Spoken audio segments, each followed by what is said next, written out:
그 길 중에는 시간을 아낄 수 있는 지름길이 있는가 하면 오히려 시간을 낭비하는 것처럼 보이는 삥 둘러서 가는 그러한 길이 있습니다.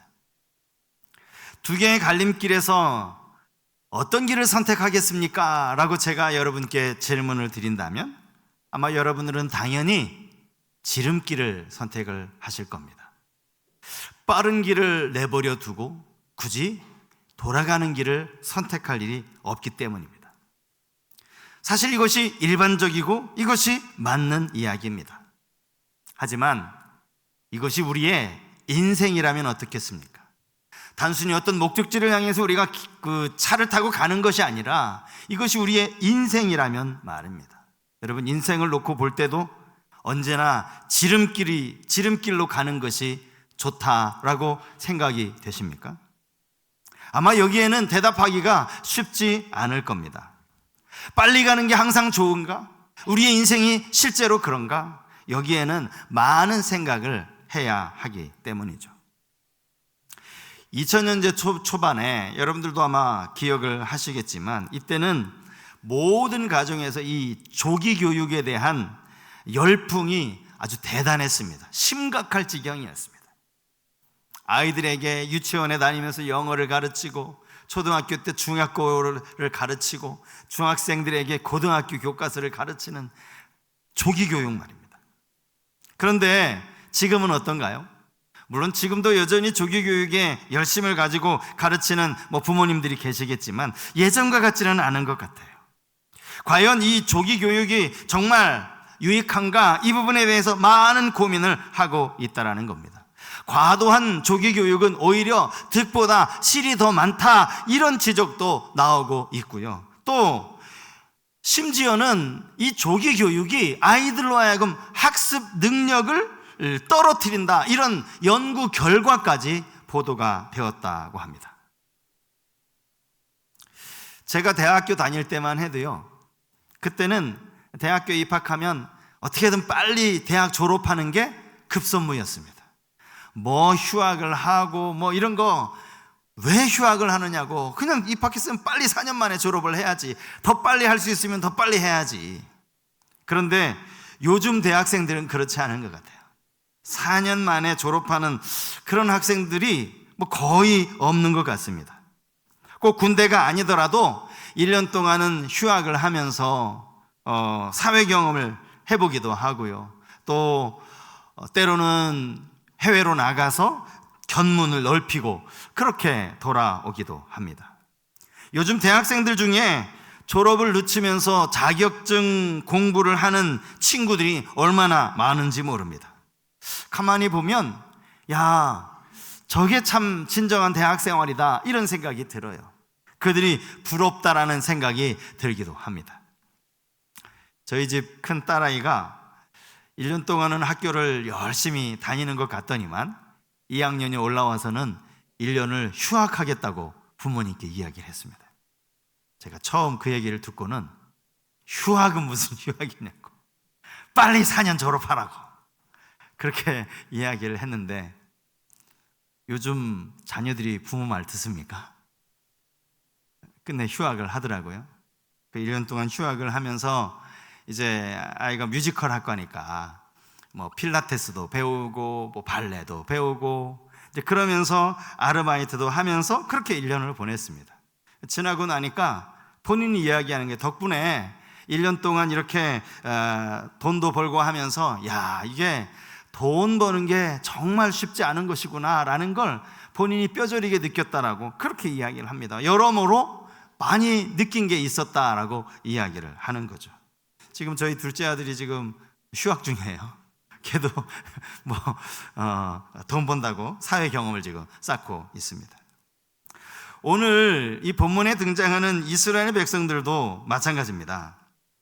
그들이 애굽에서 종살이했던 기간은 자그마치 430년이었죠. 여러분, 우리가 그냥 400년 하니까 좀 길었네 하지만 400년이라고 하는 것은요, 어떤 사람은 딱 태어나고 보니까 우리 아버지가 노예야, 우리 엄마가 노예야, 나도 노예야. 그렇게 노예로 태어나서 평생 일하고 죽을 때까지 노예로 죽는 거예요. 자기 아들을 낳았는데 또 노예 아들을 낳은 거예요. 이게 몇 대가 이어진 거예요. 400년이면. 그렇게 힘겹게 고생하고 하나님 앞에 부르짖어 기도하였을 때 하나님이 모세의 기도를 들으시죠. 그래서 그들을 애굽 땅에서 인도하여 내십니다. 끝까지 고집을 부리던 그 애굽의 바로 왕도 마지막 10번째 이 장자의 재앙에서는 두 손을 들고 이스라엘 백성들을 보내줄 수밖에 없었습니다. 그렇게 애굽을 빠져나온 이스라엘 백성들의 숫자가 오늘 성경에 보니까 장정만 60만 명이었다, 이렇게 기록을 하고 있는데요. 출애굽기 12장 37절 말씀을 보시겠습니다. 이스라엘 자손이 람셋을 떠나서 숫곳에 이르니 유아 외에 보행하는 장정이 60만 가량이요. 그러니까 유아 외에 보행하는 장정, 그러니까 20세 미만에 또 여기 여자들까지 숫자를 합치면 거의 한 200만은 되지 않았을까 싶습니다. 그들이 지금 숫곳에 이른 거예요. 오늘 본문의 배경이 바로 이 숫곳이라는 이 지명으로부터 시작이 됩니다. 물론 이들의 목적지는 숫곳이 아닙니다. 이들은 자기들에게 그 조상들이 살았던 가나안 땅, 그 땅에 들어가는 것, 이것이 목적이고 이것을 위해서 애굽을 빠져나온 것이죠. 그런데 그들 앞에 이 가나안으로 가는 길이 두 갈래 길이 놓여 있었습니다. 하나는 지중해 해안을 끼고 가는 해안길, 아주 곧바로 올라가는, 여러분 이 지도를 보면 금방 표시를 아실 수 있는데 아주 가까운 길이에요. 이 길은 상당히 길도 짧아서 학자들마다 의견이 조금씩 다르긴 하지만 대략적으로 한 5일에서 일주일 정도면 얼마든지 목적지에 도착할 수 있는 그야말로 지름길입니다. 게다가 이 길은요, 애굽 시대의 18왕조 때에는 북방 정책의 일환으로 이 도로가 잘 닦여져 있고 빈번하게 사용되던 그런 도로였어요. 그래서 이 도로를 왕의 대로 이렇게 불리기도 합니다. 얼마나 가기 편한지 몰라요. 그런데 문제는 이 길이 블레셋 사람들이 거주하는 이 가사 지역을 통과하는 길이었다는 사실입니다. 그런가 하면 또 하나의 길이 있는데 이것은 북쪽이 아니라 남쪽으로 내려와서 홍해 바다를 건너는 길입니다. 그리고는 광야 사막을 횡단하는 그러한 길이었습니다. 사실 홍해 바다를 건너는 것도 이들에게는 만만치 않은 일이었지만 사막을 횡단하는 이 길은 훨씬 더 어렵고 힘든 길이었어요. 이 길이요, 길기도 얼마나 길은 길인지 제가 앞에서 말씀드렸던 이 북으로 올라가는 이 지름길과 비교해 보면 약 6배나 더 긴 길입니다. 6배. 그러니까 하나님이 이 지름길이 아니라 삥 돌아서 광야길로 인도하시는데 5일이면 갈 수 있는 길을 한 날이 넘도록 가게 하신 거예요. 돌아가도 한참을 돌아가는 길이죠. 백성들 입장에서는 낭비도 이런 낭비가 없습니다. 많은 사람들 시간 낭비죠. 그들이 먹어야 할 식량 낭비죠. 체력 낭비 아닙니까? 왜 그렇게 하셨을까? 아니 왜 빠른 길 나비로 두고 왜 이렇게 멀리, 그것도 6배나 더 길게 그 길로 인도하셨을까? 여기에는 분명한 하나님의 뜻이 있다라는 사실입니다. 오늘 예배드리는 성도님들 가운데 마치 이스라엘 백성들이 광야길로 그렇게 하나님께서 인도하신 것처럼 우리의 인생에 나는 이 길로 가고 싶은데, 이 길이 지름길인데, 이 길이 빠른데 왜 하나님은 이 길이 아니고 다른 길로 인도하시는지, 왜 돌아가게 하시는지, 이 일로 인하여서 혹시라도 지쳐 계신 분이 계시다면, 낙심하여 계신 분들이 있다면 오늘 이 말씀을 통해서 하나님의 뜻을 깨닫는 그런 은혜가 있기를 바랍니다. 하나님께서 우리를 광야길로 이렇게 돌아가게 하시는 그 첫 번째 이유, 그것은 우리의 연약함을 배려하시기 위함이라는 것입니다. 그들이 연약하기 때문이라는 거예요. 어떤 분은 그들의 연약함을 하나님이 아셨다면 오히려 지름길로 보내야 되는 것 아닌가? 연약함을 아셨다라는 게 더 이상한 것이 아닌가? 이렇게 생각하실 수도 있습니다. 근데 여러분, 그렇지 않습니다. 오늘 본문 17절 말씀을 다시 한번 보시겠습니다. 바로가 백성을 보낸 후에 블레셋 사람의 땅의 길은 가까울지라도 하나님이 그들을 그 길로 인도하지 아니하셨으니 이는 하나님이 말씀하시기를 이 백성이 전쟁을 하게 되면 마음을 돌이켜 애굽으로 돌아갈까 하셨습니다. 길이 가까운 게 문제가 아닙니다. 그리로 가려면 블레셋 땅을 지나가야 하기 때문이죠. 여러분, 블레셋은 아마 성경에 여러 번 나와서 대략 알고 계시는 익숙한 이름일 겁니다. 창세기에 보면요, 이 블레셋이라는 이름이 노아의 아들 중에 나와요. 함의 후손 중에 한 사람이라는 것을 알 수 있는데, 그들은 일찍부터 가나안 땅에 정착해 살면서 거기에서 지냈던 사람들입니다. 게다가 이들은 막강한 군사력을 가지고 있었고요, 상당히 호전적인 그러한 사람들이었다고 합니다. 그러니 여러분 생각해 보십시오. 장정만 60만, 대략 합쳐도 한 200만 가량이 되는 이스라엘 백성들이 그 땅을 지나가는 모습을 보고 가만히 있겠습니까? 가만히 지켜보겠습니까? 절대 그렇지 않죠. 그들을 막아서서 그들과 전쟁을 일으키는 게 불을 보듯 뻔한 일이었습니다. 그들에 비하면 이스라엘 백성들은 어떻습니까? 그들은요, 430년 동안 전쟁이라는 걸 한 번도 해본 적이 없어요. 400년이 넘도록 그들이 한 일이 뭐예요? 열심히 진흙 가지고 그 지푸라기 가지고 벽돌 만들고 벽돌 굽고 그것도 열심히 운반하고, 그래서 큰 건물 짓는데 그들이 열심히 땀 흘리며 노동하는 거, 이게 전부였어요. 400년을 그렇게 사는 거예요. 그렇게 조금 전에 그들이 애굽에서 빠져나온 것 아닙니까? 그들의 손에는 전쟁을 위한 전쟁 무기 하나 들려져 있지 않았습니다. 그런 그들이 어떻게 블레셋과 전쟁을 할 수 있겠습니까? 그는 다시 애굽으로 돌아갈 게 너무나 확실했습니다.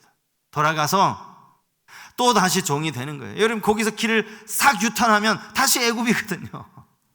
애굽으로 돌아가서 우리 다시 노예로 삼아달라고, 우리 다시 벽돌 만들 테니까 그 벽돌 굽는 공장으로 보내달라고, 다시 고된 노역에 시달리게 될 게 뻔한 겁니다. 하나님께서 이스라엘 백성들을 애굽에서 끌어내실 때 애굽의 무서운 10가지 재앙까지 내리시면서 그렇게 그들을 애굽에서 인도해 내셨는데, 그들에게는 가나안 땅이라고는 목적지가 있는데 그들을 다시 돌아가도록 내어버려 두실 수 없는 일 아닙니까? 그래서 광야로 이끄신 거예요.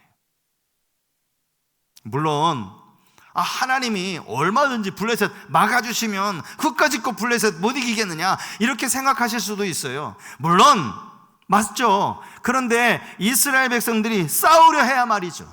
여러분, 여리고성이 그냥 저절로 무너진 거 아니에요. 이스라엘 백성들이 하나님의 명령에 따라서 여리고성을 돌았어요. 그 여리고성 가까이 갔다고요. 이들이 전쟁을 뭘 할 생각을 가져야 하나님이 전쟁 가운데 그들을 돕기라도 하지. 게다가 블레셋과 전쟁에서 이기면 끝입니까? 그렇지 않습니다. 가나안 땅에 들어가면 그 가나안 땅에 살고 있는 사람들과도 또 전쟁을 해서 그들을 쫓아내야 하는데, 지금 이들로서는 이들의 연약함으로는 어느 것 하나 할 수 없었기 때문에 그들을 광야 연단의 길로 보내셨다라는 사실입니다. 광야가 뭡니까? 광야는 연단이에요. 광야를 지나면서 그들이 성장하도록 그렇게 하나님이 이끄셨다라는 사실이죠. 제가 말씀을 준비하는데 문득 우리나라 그 축구 선수 가운데 이강인 선수 생각이 났습니다. 여러분들 다 알고 계실 거예요. 더군다나 얼마 전 그 아시안컵 축구 대회에서 있었던 크게 이슈가 되었던 이 사건도 기억을 하실 겁니다. 아시안컵 4강 경기를 앞두고 그 전날 저녁에 선수들 사이에서 서로 주먹 다툼이 벌어진 일이죠. 이강인 선수가 훨씬 나이도 많고 또 이 축구 대표팀의 주장이었던 손흥민 선수와 서로 주먹 다툼을 벌인 겁니다. 그리고 이 일로 인해서 이강인 선수가 엄청나게 욕을 먹었어요.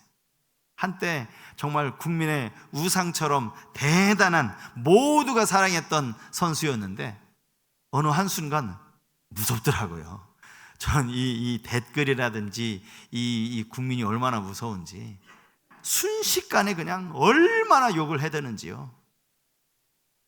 그런데요, 이 사건을 통해서 오히려 이강인 선수가 더 영적으로가 아니라 인격적으로 성숙하게 되는 그런 계기가 되지 않았나, 그런 생각이 드는 거예요. 어쩌면 이강인 선수야말로 그냥 지름길을 통해서 빨리 가나안 땅에 도착한 이스라엘 백성들이라고 할 수 있을지 모르겠습니다. 7살 때부터 축구 신동이라는 이야기를 들으면서 너무 짧은 기간에 그는 아주 대단한 스포츠 스타가 되지 않았습니까? 그것 때문에 자신의 어떤 인격적인 미숙함을 스스로 미처 깨닫지 못했던 거예요. 늘 거만하고 자기 마음대로 하려고 하고, 이것이 드러난 거예요. 그러면서 이 과정을 통해서 내가 얼마나 그동안 거만했는지를 깨닫게 된 거예요. 다시 또 이강인 선수가 이런 일이 또 벌어질까요? 아마 그러지 않을 거예요. 여전히 마음에 내키지 않고 아마 본인과 스스로 싸움하면서 잘 이겨내려고, 그러니까 이 사건이 어쩌면 그를 더 성장하게 하는 계기가 되었다라는 것이죠. 이스라엘 백성들도 마찬가지였을 겁니다. 만약에 정말 하나님이 블레셋을 그냥 그 아주 강력한 블레셋을 하나님이 아무렇지도 않게 물리치게 하시고 가나안 땅을 정복하게 하셨다면 그들 역시 교만해져 가지고요, 하나님 없이 뭐든지 다 할 수 있다라고 아마 그렇게 생각을 했을 거예요. 그래서 우리는 이 땅을 살아가면서 우리 눈앞에 보이는 그런 어떤 그 현상만 바라보면서 하나님을 원망할 게 아닙니다. 하나님이 우리 골탕 먹이시려고 그렇게 하는 게 절대 아니기 때문입니다. 오히려 하나님은 우리를 배려하시는 거예요. 네가 좀 영적으로 자라야 된다, 네가 신앙적으로 조금 더 성장해, 너에게 연단이 필요해, 믿음이 더 깊어져야 해, 그런 의미에서 하나님이 그들을 다른 길로 인도해 주셨다는 사실입니다. 하나님께서 우리를 광야로 돌아가게 하시는 또 하나의 이유가 있다면 그것은 하나님의 약속을 기억하게 하시기 위함입니다. 하나님의 약속. 자, 오늘 19절 말씀을 보시면요, 여기 19절 말씀이 조금 뜬금없다 싶으실 거예요. 지금 이스라엘 백성들이 이제 광야를 지나서 가나안 땅을 가려고 하는데 여기 모세의 유고를 가지고 나왔다라는 이야기가 나와 있기 때문입니다. 아시는 것처럼 요셉은 애굽의 총리를 지냈고 애굽에서 죽죠. 이게 벌써 400년 전 이야기입니다. 그가 애굽의 총리로 있을 때 애굽을 잘 다스렸기 때문에 모든 애굽 백성들로부터 인정을 받았기 때문에 아마 그는 다른 왕족이나 귀족들처럼 잘 미라에 놓여서 아마 잘 그의 유골이 보관이 되어 있었을 거예요. 애굽을 워낙 잘 다스렸던 총리였으니까 그냥 그 땅에 사람들에게 정말 존경받는 그런 총리로서 그냥 그 땅에 묻혀 있어도 아무 문제가 되지 않아요. 그런데 굳이 그 요셉의 유골을 다 끄집어내서 그거를 이제 들고 가나안 땅으로 가는 거예요. 여러분, 이게 얼마나 번거롭습니까? 안 그래도 지금 가나안에 금방 갈 수 있는 길을 삥 돌아가게 생겼는데, 자기 한 사람 한 몸 간수하는 것도 이게 만만치 않은데, 아니 뭐하러 요셉의 유골을 다시 끄집어내가지고, 여러분 요셉이요, 요즘 같으면요 정말 국가 유공자나 마찬가지 아닙니까? 나라를 풍성하게 만들었던 그러한 아주 위대한 사람으로 얼마든지 후대 사람들에게도 존경을 받을 수 있는 그런 인물인데 왜 거기서 끄집어내느냐고요. 왜 그렇게 모세가 했느냐고요. 물론 여기에는 요셉이 유언이 있었기 때문이죠. 창세기 50장에 보면 요셉이 이제 이렇게 유언하는 내용이 나오는데 50장 24절과 25절 말씀입니다. 요셉이 그의 형제들에게 이르되 나는 죽을 것이나 하나님이 당신들을 돌보시고 당신들을 이 땅에서 인도하여 내사 아브라함과 이삭과 야곱에게 맹세하신 땅에 이르게 하시리라 하고, 요셉이 또 이스라엘 자손에게 맹세시켜 이르기를 하나님이 반드시 당신들을 돌보시리니 당신들은 여기서 내 해골을 메고 올라가겠다 하라 하였더라. 이 요셉이 유언하면서 당신들 내 해골을 메고 올라갈 것 약속하라고. 이 약속 지키는 게 400년 지나고 이 약속 지키는 거예요. 그런데 우리가 여기서 놀라운 걸 하나 발견할 수 있습니다. 요셉이 죽을 때까지 그의 마음속에 분명한 확신이 있었다는 거죠. 그게 뭡니까? 하나님이 우리를 다시 가나안 땅, 그의 조상 아브라함이 살았던 그 가나안 땅으로 인도하실 것이라는 이 분명한 믿음이 요셉에게 있었다는 거예요. 하나님 반드시 그렇게 하실 테니까 그때 내 유골 좀 가져가 달라, 이 얘기를 하는 거죠.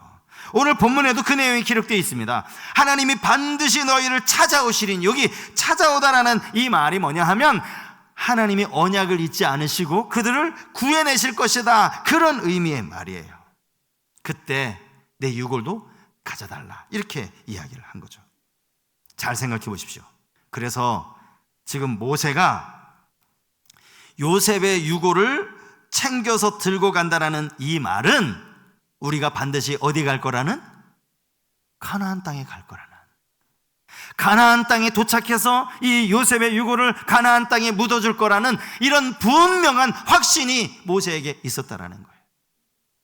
어쩌면 믿음이 약해질 때마다 요셉의 유골을 보면서, 맞아, 우리가 분명히 가나안 땅에 갈 거야, 이 요셉의 유골을 그 가나안 땅에 묻어주기 위해서라도 하나님은 그렇게 행하실 거야, 그 믿음이 있었다라는 거예요. 그러니까 요셉의 유골은요, 어떤 의미에서는 모세에게는 사명이면서 동시에 하나님이 우리를 가나안 땅으로 인도하실 것이라는 약속의 증표입니다. 증표.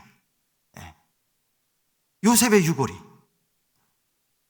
여러분, 우리가 이 땅을 살아가는 동안 원치 않는 고난이 찾아올 때마다 우리에게도 증표가 있어야 돼요. 그 증표가 뭡니까? 하나님의 말씀이죠. 변하지 않는 하나님의 말씀 아닙니까? 시대는 바뀌었지만 여전히 약속대로 행하시는 그 하나님은 여전히 살아계시는 그 하나님, 동일하신 하나님.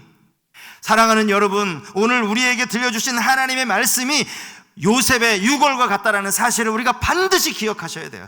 이스라엘 백성들이 지칠 때마다 그들이 가지고 있는 지금 요셉의 유골을 생각하는 거예요. 그래, 우리 하나님 분명히 인도해 주실 거라고, 그래서 우리가 지금 이걸 갖고 왔는데. 하나님을 신뢰한 것처럼 오늘도 우리가 하나님의 약속의 말씀을 붙들고 신실하신 하나님을 신뢰할 수 있어야 한다는 거예요. 우리 인생이 자꾸만 내가 원하는 대로 풀리지 않고, 이 길이 빠른 길 같은데 왜 이 길로 나를 인도하지 않고 삥 돌아가는 길로 인도할까? 도저히 납득이 되지 않을 때, 여러분, 그럴 때 여러분 어떻게 이것을 푸십니까? 믿지 않는 사람들이야, 믿지 않는 사람들도 이런 일이 얼마든지 있으니까요. 나름대로 그냥 술을 퍼마시면서 그냥 술 기운에 잊어버리고 하겠죠. 술 마신다고 잊어지겠습니까? 그러다가 그냥 스스로 체념해버리지 않겠습니까? 하지만 여러분, 우리는 하나님의 말씀이 있어요. 우리는 약속의 말씀을 붙들면 됩니다.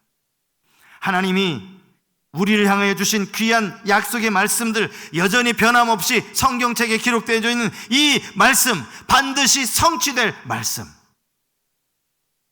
여러분, 우리가 왜 말씀을 읽어야 하는지 그 이유가 여기 있는가 알고 계십니까? 왜 여러분 말씀을 읽어야 됩니까? 왜 달이 바뀔 때마다 여러분 3년 1도 이걸 왜 계속 이렇게 인쇄해서 여러분 주부에 끼워드립니까? 벌써 지금 올해 4월이 이제 지나요. 5월입니다. 1년 4개월이 지난 거예요. 제가 매주 주보 광고 읽을 때마다 아마 여러분 지긋지긋하다 하셨을지도 몰라요. 계속 이야기하죠. 이번 주는 어디 말씀입니다. 이번 주는 사무엘상 이제 시작합니다. 하루 10분씩 꼭 성경 읽읍시다. 여러분 자신에게 한번 질문해 보십시오. 여러분 지금 하루 10분 성경 읽기 잘 동참하고 계십니까? 네? 너무 바빠서 제가 성경 읽을 시간이 없다. 여러분 핑계대지 마십시오. 아무리 바쁘면 10분도 못 냅니까? 10분?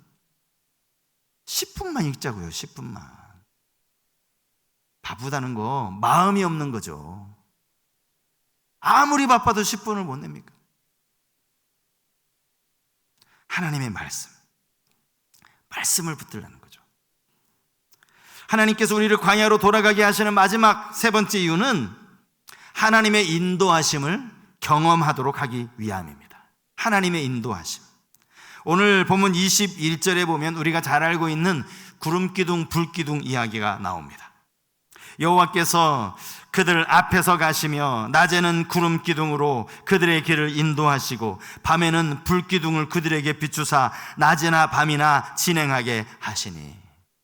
이 구름기둥과 불기둥, 우리는 그냥 단순히 구름기둥 불기둥 이렇게 나오니까 기둥이 두 개였구나, 낮에는 구름기둥을 하나님이 사용하시고 밤에는 이 불기둥을 사용하셨구나, 이렇게 생각하기가 쉬운데 사실은요, 기둥은 하나라고 보는 게 맞습니다. 그 하나의 기둥이 낮에는 이제 구름 모양으로 나타나고 또 밤에는 불 모양으로 나타난 거죠. 여러분, 이것은 하나님의 임재를 보여주는 아주 놀라운 사건이라고 할 수 있습니다.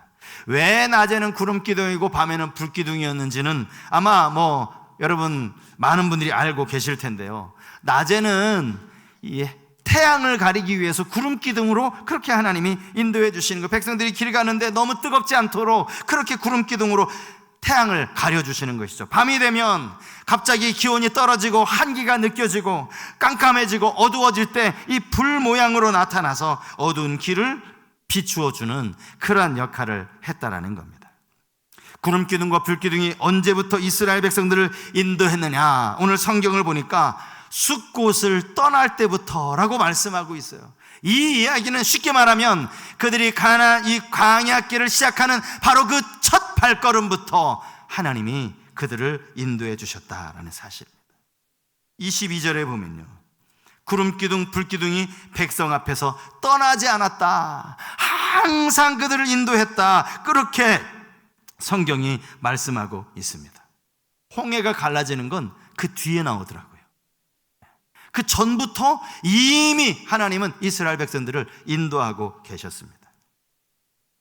사실 이런 말씀을 드리는 게 별로 시간 낭비일지도 모르고 별로 필요가 없을 것 같지만, 그럼에도 불구하고 어떤 사람들은요, 이 구름기둥 불기둥이요, 그 당시 사막을 이렇게 횡단하던 그 무역상들, 우리가 그들을 대상이라고 부르잖아요. 이들이 길을 가기 위해서, 길 안내를 위해서 피워놓은 향로였다, 이렇게 주장하는 사람도 있더라고요. 그래서 낮에는 그 향로에서 막 연기가 올라간 것이고 밤에는 그 향로의 불빛이 이 길을 비춘 것이다, 이런 말도 안 되는 이야기를 하더라고요. 그런 사람들이야 태초에 하나님이 천지를 창조하셨다라는 말도 믿지 못하는 사람이니까 어떻게든 그냥 자기들 이성으로 자기들 이치에 맞게 성경을 막 왜곡시키는 그런 말인데, 여러분 그렇게 믿으십니까? 구름기둥 불기둥은 하나님의 임재입니다. 광야의 삶이 아니었다면 그들을 위해 아침마다 만나로 먹여주시는 이 하나님의 놀라운 먹이심을 그들이 어떻게 경험할 수 있었겠습니까? 그들이 광야가 아니었다면 40년 동안 발이 부르트지 아니하고 옷이 헤어지지 않는 그런 하나님의 은혜를 이들이 어떻게 경험할 수 있었겠느냐고요. 밤마다 낮마다 구름기둥과 불기둥으로 인도해 주시는 그 하나님의 임재를 그들이 어떻게 볼 수 있었겠느냐고요. 인터넷을 찾아보니까요, 이 구름기둥 불기둥을 나름대로 이렇게 그려놓은, 가상에서 그려놓은 그림이 있더라고요. 실제로 저 그림이었을까 잘 정확하게 알 수는 없지만, 만약에 제가 그 자리에 있었다면 와, 이건 정말 입이 떡 벌어져서 야, 하나님이 이렇게 우리를 인도해 주시는구나, 깜짝 놀랐을 것 같아요. 여러분은 지름길이 좋으십니까? 근데 진정한 지름길은요, 빨리만 간다고 해서 그게 지름길이 아닙니다. 진정한 지름길이 아닙니다. 조금은 돌아가더라도 하나님의 인도하시는 길로 가는 것, 이것이 진정한 지름길인 줄 믿습니다. 우리 편에서는 어쩌면 아쉽기도 하겠죠. 하나님은 꼭 내가 계획한 데는 절대 인도하시지 않고 항상 삥 돌아가게 하신다고. 근데 여러분, 돌아가게 하시는 데에는 이유가 있어요. 하나님 위해서 아닙니다. 우리를 위해서입니다. 우리를 위해서. 돌아가는 길을 통해서 우리의 믿음을 더 견고케 하시려고, 돌아가는 과정을 통해서 하나님의 인도하심, 하나님의 보호하심을 경험하게 하시려고, 그렇게 비록 돌아간다 할지라도 이 길이 진정한 지름길인 줄 믿고 하나님의 인도하심을 바라며 살아가는 우리 모든 성도님들 되실 수 있기를 주님의 이름으로 축복합니다.